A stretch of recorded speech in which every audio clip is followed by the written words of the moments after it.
Hi everyone, in this video I am going to share with you that how a medical facility, if you want to buy a commercial property, one of the type would be, let's say, medical center or medical facilities. In this video I am going to share with you what are the things that you should be looking or particularly paying attention when you are doing the due diligence of a medical facility.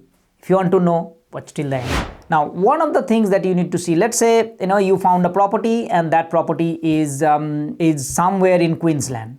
And it's a nice place. 40, 50, 80,000 people are living in that area, and you see that it's like 1,000 square meter block and about 300 square meter building. It has enough parkings and all sort of things. So you are happy with that, and you are getting, let's say, 7% net rent. When I'm talking about 7% net rent, means for every dollar that you are investing, you are getting the $7 back on the year one. 7% net rent means this outgoings, everything is paid by the tenant. So you are interested, the lease is another 3 years is going, and the current vendor, they are planning to sell. Okay, very good at this stage. Now, the first thing that you need to check is that why the vendor is selling. The vendor is selling because do they sense that this current medical facility or the doctors, they are going to move out? If it is, why? Often one thing that you need to look is that the average age of the doctors, in that area, why in that property, whoever is the tenant. Why? Because sometimes these doctors, if they are reaching to our age, like let's say 70s, they started this and it was going, now they just want to wind it up and retire. Often these doctors, they have enough money and they just don't care about selling that business itself. They just want to say, oh, sorry, when the lease is expiring, that's it, I don't want to do this anymore. And particularly if it is like a one or two husband wife, both are doctors, and they set it up this medical center, and both of them, they basically want to retire.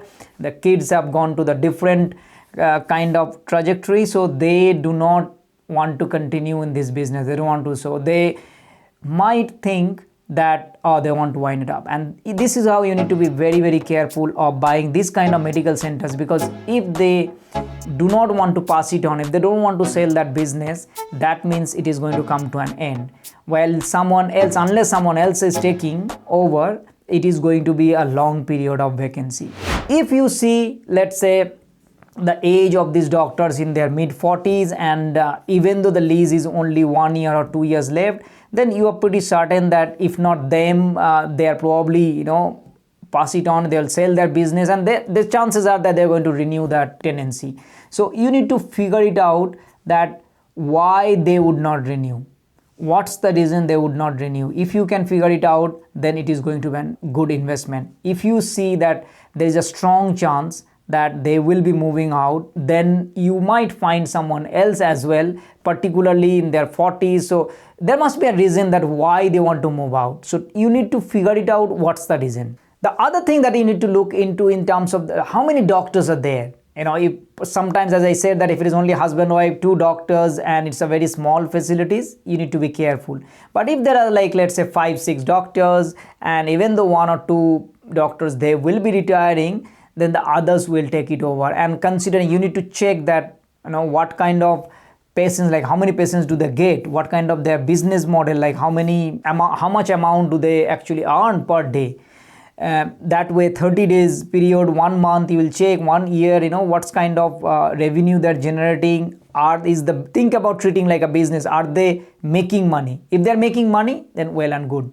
I think you should be looking into. So age of the doctor, condition of the lease, whether it's a gross lease or net lease, and then you need to project like what is the likelihood that the doctors will be leaving.